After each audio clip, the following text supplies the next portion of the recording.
warar kala duwan ayaa ka soo baxaya duqeyn xalay ka dhacday deegaanka Mubaarag oo ka tirsan gobolka Shabeelaha Hoose iyadoo la sheegay in diyaarad ay gantaal ku riday goob ay ku sugnaayeen xubno ka tirsan al-shabaab.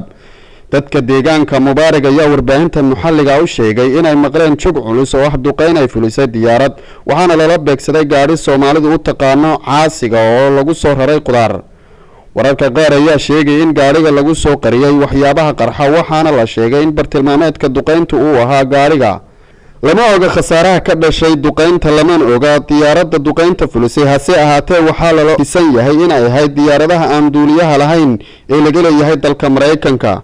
dhowr jeer hore Mareykanka ayaa duqeymo ka geystay deegaano ka tirsan gobolka Shabeelaha Hoose kuwaas oo lagu dilay hogaamiyaal sare ka tirsan ururka al-shabaab. gobolka Shabeelaha Hoose ayaa ah gobolka inta badan ka dhacaan duqeynta ay geystaan diyaaradaha aan duuliyaha lahayn waxaana Mareykanku uu dhawaan sheegay in uu kordhinayo duqeynta cirka ah ee uu geysanayo al-shabaab.